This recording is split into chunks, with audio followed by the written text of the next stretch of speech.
Bonjour, je suis Monsieur Foaleng-Love René, concepteur-développeur informatique, ancien étudiant à la faculté de droit et de sciences économiques de l'Université d'Orléans.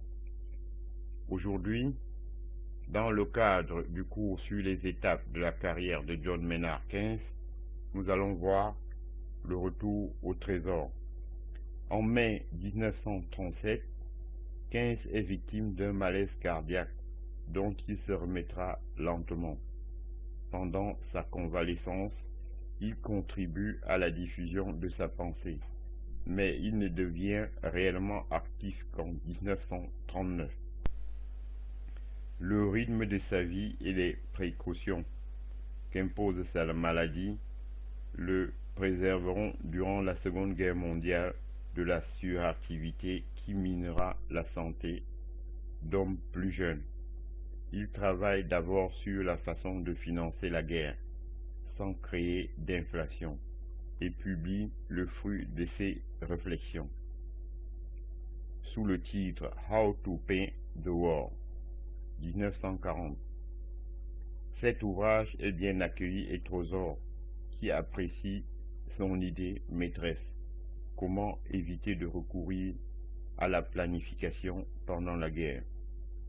Malgré tout, son idée d'épargne forcée ne sera pas suivie. Il réintègre en août 1940 le Trésor à titre bénévole. Il restera jusqu'à sa mort. Il aide le ministre des Finances à mettre au point le budget de 1941.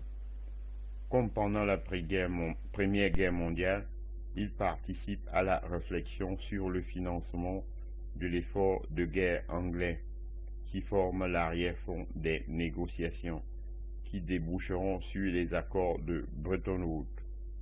Keynes a un double rôle de concepteur et de négociateur, ce qui parfois compliquera les négociations. Lorsqu'en 1942, William Beveridge présente son plan sur la sécurité sociale, il obtiendra du Trésor la constitution d'un groupe de travail composé de lui-même, le Lionel Robbins, et d'un actuaire afin de reprofiler le projet de façon à la rendre financièrement acceptable.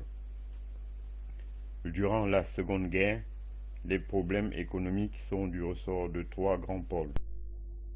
Le Trésor, l'économique, section dirigée par Lionel Robbins,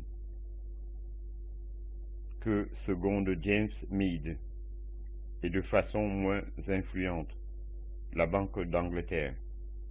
Contrairement aux États-Unis, où les ministres comme Condell Hull ou Henry Morgenthau ont des objectifs clairs pour l'après-guerre, les hommes politiques anglais laissent les experts dessiner l'avenir. Pour Robert Skidelsky, ce manque de vision à long terme et d'implication dans les dossiers engage l'après-guerre, explique l'échec de Winston Churchill aux élections qui suivent la fin de la guerre. Keynes, lors des négociations avec les États-Unis, a parfois conscience de tenir un rôle qui reviendrait à son ministre. La présence de Keynes donnera au Trésor un fort dynamisme. L'auteur d'une biographie importante de Keynes le désigne comme le Churchill de l'économie, un domaine dans lequel le grand politique anglais n'avait que peu de lumière.